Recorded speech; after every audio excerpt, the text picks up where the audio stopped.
Hello, and welcome to the newly renamed Inside Ambition show, the DAC Recap. The show where we recap all things Drexel and Philadelphia sports. As always, I am your host, Luciano Duffy. Now, let's jump right into it. Let's just say 2020 was a year that many of us are trying to forget.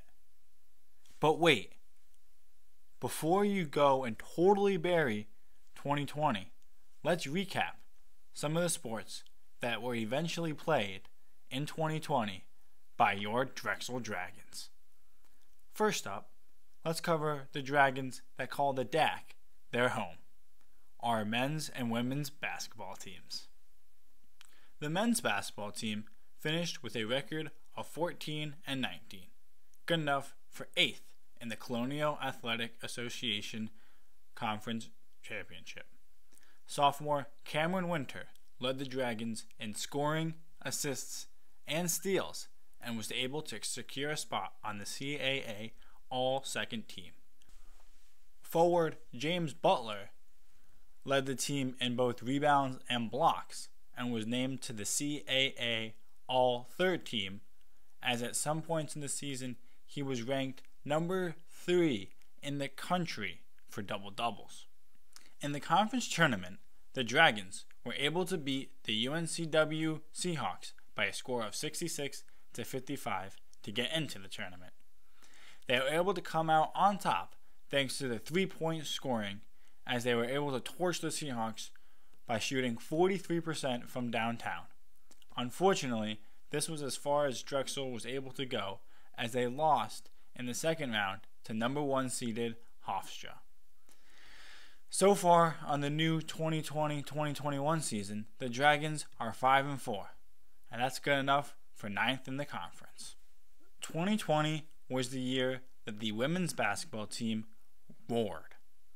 They finished their season with a 23-7 record, good enough to secure the Dragons with the number 1 seed in the CAA Conference Tournament. Senior Bailey Greenberg was the star of the show, as she dropped a team-leading 17.3 points a game and was named to the CAA All-First team. Additionally, Coach Denise Dillon won Coach of the Year along with Coach Ed Swanson of William & Mary. Unfortunately, the Dragons never got their opportunity to compete in a conference championship, as the tournament was canceled due to the COVID-19 pandemic. So far in the new year, the Dragons have a 5-1 record, as they have their sights on securing a conference championship as well as a spot in the 2021 NCAA tournament. Switching up to the men's squash team, as they were a strong 5-2 heading into 2020. This landed them at the number 5th seed in the country, as they were eager to start the new year. As they finished the 2019-2020 regular season, their record was 9-5. Their last regular season win came on Senior Day. Drexel honored their lone senior, Nathaniel Chan.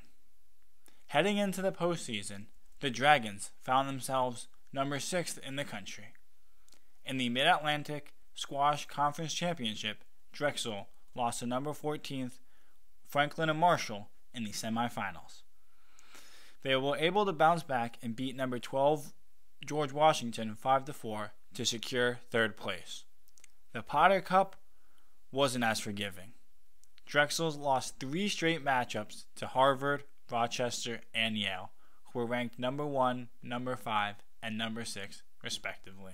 The Drexel had 2 All-American squash players, as Mattis Knarson and Lucas Rochelet were named to the All-American second team by College Squash. Flipping over to the women's squash team, they were 4-3 heading into 2020. They were also, just like the boys team, ranked number 5th in the country. The girls finished out their season 7-6. A big win came on Senior Day when Drexel's senior Anna Hughes won in just 3 games to notch her 33rd career win. Both Hannah Blatt and Antoinette Provis joined the 30-win club as well. And arguably the best feat of them all came when Kendra Thyma was able to defeat a 2-time All-American. This emphatic win set the Dragons up for success in the postseason. And boy did they succeed. In the Mid-Atlantic Conference Tournament, Drexel swept the competition as they beat the likes of George Washington, Dickinson, Franklin and Marshall, and Virginia to win the Gaynor Cup. In the Howe Cup, however, the Dragons did not sustain their recent success. They fell to Princeton and Stanford, but were able to defeat cross-street rivals UPenn 5-4 all the way up in New Haven, Connecticut.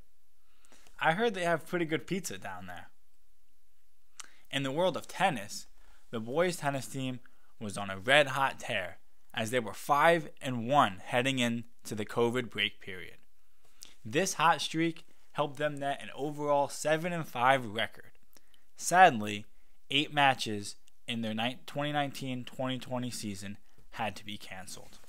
And of course, that meant that the CAA championship was canceled as well.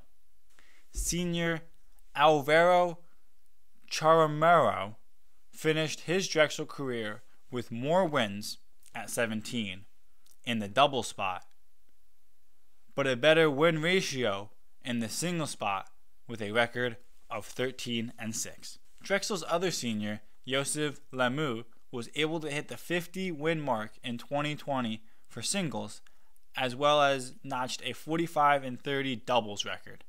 Both of these players were unable to have a proper senior day. These Dragons were truly red hot, and many of them had CAA championship aspirations on their mind. The girls' tennis team shared similar success as they finished their season with an 8-4 record. They also had 8 matches canceled as well, and once again, the CAA championship was canceled. They ended their season with a bang, however, as junior Salma Zitio notched her 100th career win in the game before the season was canceled due to COVID. Seniors Jahida Beheni and Katka Majorvia, along with 3 other athletes, led the Drexels to an ITA all-academic team. Those 5 ladies also brought home Scholar Athlete accolades. This award is given to athletes that have a grade point average of at least 2.5 for the current academic year. For a program to be named as an ITA All-American team, they must have a grade point average of 3.2 or higher. Congrats, Dragons.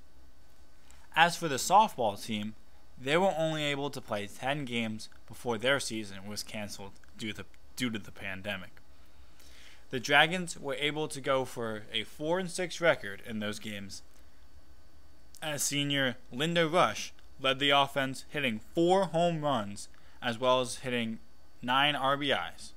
On March 8th, junior pitcher Brooklyn Daly put up what might be the performance of the year in all of Drexel sports, as she threw a no-hitter against Norfolk State in what would become a 10-0 victory for the Dragons. Let us know in the comment below if you witnessed a better performance in 2020. That is all for this week's episode of the DAC Recap. Tune in next week where we will finish the 2020 Sports in Review with golf, tennis, rowing, soccer, and swimming. We'll see you next time.